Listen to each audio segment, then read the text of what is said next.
Hello दोस्तों, good morning. कैसे हैं आप? उम्मीद करते हैं कि आप जो कंपटीशन की तैयारी कर रहे हैं उसमें मनोयोग से लगे होंगे और भगवान आपको सफलता भी दे। आप लोगों के लिए हम अभी फिजिक्स पढ़ा रहे हैं। जनरल कंपटीशन के लिए जनरल साइंस यानी सामान्य विज्ञान पढ़ा रहे हैं और 26/8/2026 बुधवार का दिन है और इसमें भौतिकी पढ़ रहे हैं और चैप्टर का नाम है यांत्रिकी यानी मैकेनिक्स पढ़ रहे हैं। ये UPSC, BPSC, SSC, railway, banking, railway के लिए सभी परीक्षाओं के लिए, बिहार टीचर, एसएससी, सीजीएल, इस सभी के लिए उपयोगी है। तो आज हम अभी थोड़ा सा ये लंबा चैप्टर है, इसका थ्योरी पढ़ रहे हैं। इसके बाद जहाँ जहाँ सम्मिलित होता है ऑब्जेक्टिव भी हम शामिल करते हैं। लास्ट में पूरा टॉपिक जब ख़त्म हो जाएगा तो इसके आधार पर हम बहुत सारे एमसीक्यू को करेंगे। इसके बाद नेक्स्ट चैप्टर में जाएंगे। जो भी पढ़ेंगे पूरे क्लियर करके आगे पढ़ेंगे। तो चलिए शुरू करते हैं। आज हमको पढ़ना है क्या? सर्पी घर्षण यानी स्लाइडिंग फ्रिक्शनल फोर्स क्या होता है, लोटनी घर्षण बल यानी रोलिंग फ्रिक्शनल फोर्स क्या होता है, घर्षण कोण एंगल ऑफ फ्रिक्शन क्या होता है, विराम कोण एंगल ऑफ रिपोज क्या होता है, घर्षण के क्या गुण होते हैं और घर्षण के उपयोग क्या क्या होते हैं और घर्षण से क्या हानि होते हैं। तो आज हमारा घर्षण खत्म हो जाएगा। तो चलिए शुरू करते हैं। कहता है कि सर्पी घर्षण बल किसे कहते हैं, स्लाइडिंग फ्रिक्शनल फोर्स किसे कहते हैं।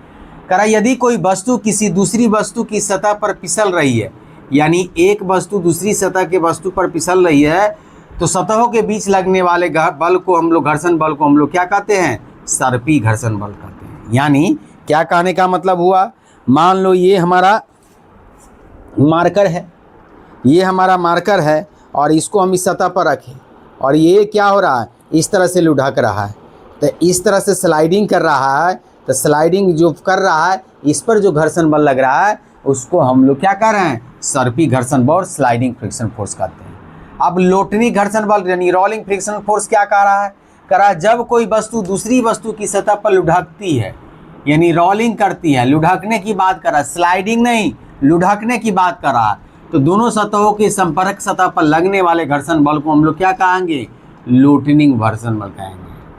लोटनी घर्षण बल का मान क्या होता है, सबसे कम होता है। इसका लोटनी घर्षण बल का मान सबसे कम होता है और स्थैतिक घर्षण बल का मान सबसे अधिक होता है।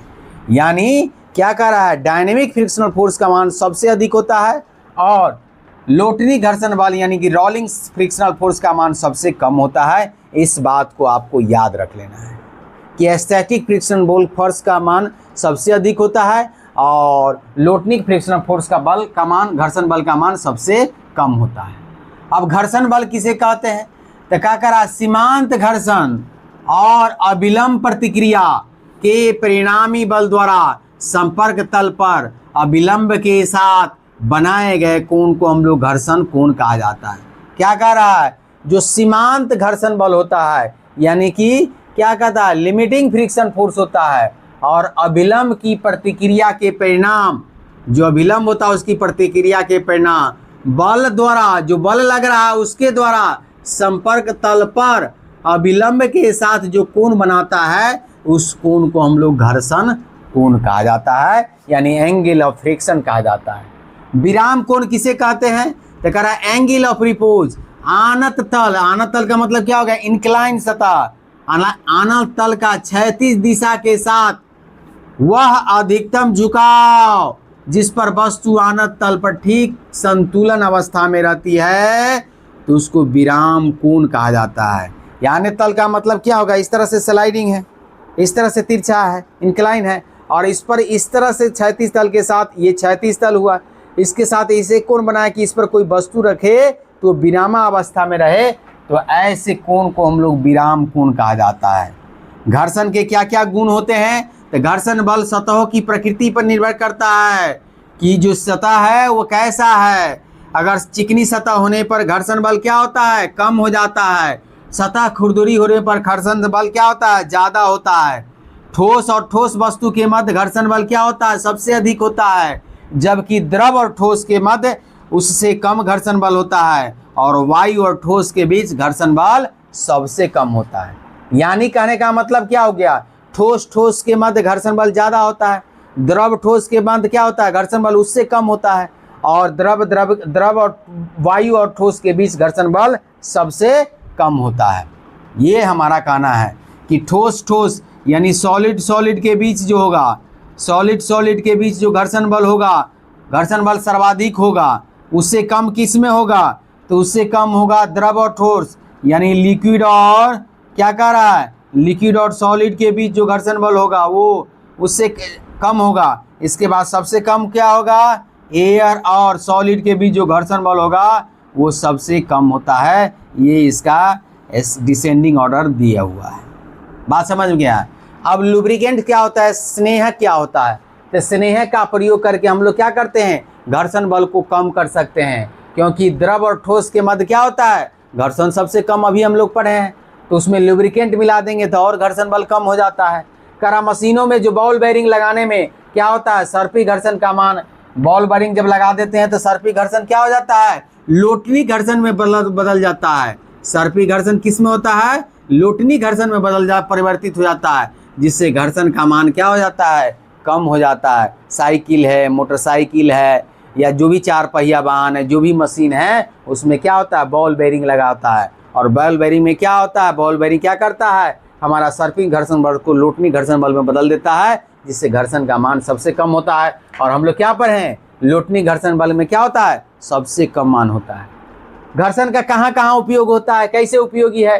तो सड़कों पर अगर आवश्यक घर्षण बल न होने पर क्या होगा, गाड़ियाँ फिसलने लगती है। जब सड़कें चिकनी हो जाती है, चिकनी सतह पर घर्षण कण कम होने के चलते क्या होता है, हमको चलने में परेशानी होगी, हम गिर सकते हैं, फिसल सकते हैं। जैसे क्या होगा, बर्फ़ पर चलना क्या होगा, कठिन हो गया, बर्फ़ पर नहीं चल सकते हैं, गिर जाएंगे। तेल लगा हुआ सतह पर साइकिल चलाएंगे तो क्या होगा, साइकिल या गाड़ियाँ फिसल जाती है, फैलने पर साइकिल फिसल जाता है। कीचड़ में क्या होता है, घर्षण बल कम होने के चलते क्या होता है, चक्का फिसलने लगता है और गाड़ियाँ फंस जाती है। घर्षण होने की वजह से ही विभिन्न वस्तुएं क्या होती है, अपने सतह पर विरामावस्था में आसानी से रहती है। अन्यथा ज़्यादा समय अगर घर्षण बल नहीं होगा तो उसमें थोड़ा सा भी बल लगा देंगे तो वस्तु गतिमान हो जाएगी और दैनिक जीवन में हमको कई सारी कठिनाइयों का सामना करना पड़ सकता है। जैसे क्या हो गया, घर्षणहीन सतह पर रख दिए वस्तु को तो क्या होगा, वायु के द्वारा गतिमान हो जाएगी। घर्षणहीन सतह पर खड़ा व्यक्ति क्या होगा, सीटी बजाने पर विपरीत दिशा में क्या होगा, गतिमान। अगर सीटी बजाएगा तो उसके विपरीत दिशा में इधर फोर्स लगाएगा तो विपरीत दिशा में चलना शुरू हो जाएगा। घर्षण से क्या क्या हानि होती है, घर्षण हमारे लिए उपयोगी है तो हानिकारक भी है। अगर घर्षण नहीं होगा तो हम इस बोर्ड पर लिख नहीं सकते, इसको हम पकड़ नहीं सकते, समझे कि हम पृथ्वी पर चल नहीं सकते हैं, समझे कि ये सब क्या है, घर्षण बल के फायदे हैं। लेकिन इसके नुकसान भी है। क्या क्या नुकसान है? घर्षण द्वारा क्या होता है, ऊर्जा का अपव्यय होता है, यानी नुकसान होता है, अधिक होता है, जिससे मशीनों की उत्पादकता क्या होती है, कम होती है। और क्या कर रहा है, मशीनों के कल पुर्जे में घर्षण के कारण क्या होता है, ऊष्मा उत्पन्न होती है और ध्वनि इत्यादि उत्पन्न होती है। ऊष्मा और ध्वनि उत्पादित होती है, जिससे मशीनों की खराब होने की संभावना सबसे अधिक हो जाती है। तो ये सब क्या हो गया, घर्षण बल के हमको फायदा और नुकसान हो गया। घर्षण बल से सबसे ज़्यादा फायदा क्या हो गया, हम पृथ्वी पर चल सकते हैं, बोर्ड पर लिख सकते हैं, साइकिल चला सकते हैं, पृथ्वी पर पैदल चल सकते हैं, मोटरसाइकिल चला सकते हैं, सीढ़ी पर चढ़ सकते हैं। ये सब घर्षण के कारण संभव हो सका है। रोड पर हम साइकिल चला सकते हैं, ये सब घर्षण के चलते होता है। और घर्षण नहीं होता तो हम पृथ्वी पर नहीं चल सकते, जैसे कि बर्फ़ पर चलना कठिन हो जाता है, अगर कीचड़ आ जाए, कीचड़ में गाड़ी फंस जाता है। ये सब क्या है, घर्षण के उपयोग हो गए। और घर्षण के उपयोग, घर्षण द्वारा क्या होता है, घर्षण के द्वारा ऊष्मा का अपव्यय होता है, अधिक होता है, यानी ऊष्मा की हानि होती है। और मशीनों में क्या होता है, कल पुर्जे में घर्षण के कारण ऊष्मा और ध्वनि उत्पन्न होता है, जिससे मशीन क्या होता है, खराब होने की संभावना अधिक हो जाती है। तो आज हम लोग घर्षण पढ़ लिए, कल हम लोग पढ़ेंगे ग्रेविटेशनल फोर्स, गुरुत्वाकर्षण बल को शुरू करेंगे। वो भी अपने आप में एक टॉपिक है, वो भी लंबा टॉपिक है। गुरुत्वाकर्षण शुरू करेंगे। अभी थोड़ा सा इसमें टाइम लगेगा, बहुत सारा चैप्टर इसमें क्या है, चीज़ों को पढ़ना है। जैसे हम लोग इसमें पढ़ेंगे, अभी क्या क्या पढ़ेंगे, इसमें पढ़ेंगे हम लोग गुरुत्वाकर्षण में पढ़ेंगे। गुरुत्वाकर्षण के बाद हम लोग क्या पढ़ेंगे, ग्रहों की गति पढ़ेंगे। ग्रहों की गति पढ़ने के बाद हम लोग क्या करेंगे, लोलक पेंडुलम को पढ़ेंगे, चरम बिंदु मध्यम बिंदु पढ़ेंगे, तब हम लोग कार्य, ऊर्जा और शक्ति में जाएंगे। और इसके बाद हम लोग क्या करें, द्रव्यों के यांत्रिक गुण, मैकेनिकल प्रॉपर्टीज ऑफ मैटर पढ़ेंगे। इसके बाद हम लोग क्या करेंगे, तब हम लोग यंग प्रत्यास्था, उसी में पढ़ेंगे, यंग मॉडुलस पढ़ेंगे। और तब हम लोग क्या होगा, पृष्ठ तनाव, सरफेस टेंशन को पढ़ेंगे, कैपिलरिटी को पढ़ेंगे। ये सब बहुत उपयोगी है। अब थ्रस्ट यानी बुआंसी फोर्स को पढ़ेंगे, श्यानता विस्कोसिटी को पढ़ेंगे, तब हम लोग क्या करेंगे, डेंसिटी के पढ़ेंगे, और तब रिलेटिव डेंसिटी पढ़ेंगे, और कुछ प्रमुख आविष्कार होगा उसको पढ़ेंगे। इसके बाद ही हमारा चैप्टर ख़त्म होगा। तो आप लोग सब्र बना के रखिए, और ज़रूर हम आपको फिजिक्स की पूरा नैया पार लगाएंगे। और बीपीएससी में सबसे ज़्यादा बायोलॉजी के बाद फिजिक्स का ही क्वेश्चन पूछा जाता है। एसएससी सब में क्या होगा, फिजिक्स का क्वेश्चन का पोर्शन ज़्यादा रहता है और बायोलॉजी का, केमिस्ट्री का कम होता है। तो जब हम फिजिक्स पढ़ लेंगे तो हम लोग बायोलॉजी शुरू करेंगे, और बायोलॉजी पढ़ लेंगे तब लास्ट में केमिस्ट्री करेंगे। इस तरह से हमारा जनरल साइंस पूरा ख़त्म हो जाएगा, और हर चैप्टर में 100-200 को एमसीक्यू करेंगे। और इससे क्या होगा, आपको तैयारी और रिवीजन दोनों एक साथ हो जाएगा, प्रैक्टिस भी, तो हम किसी भी एग्ज़ाम में आसानी से क्रैक कर सकते हैं। तो आज के लिए इतना ही रखते हैं। जय हिंद, जय भारत, थैंक यू, धन्यवाद। आप लोग अपनी पढ़ाई को जारी रखिए। थैंक यू, धन्यवाद।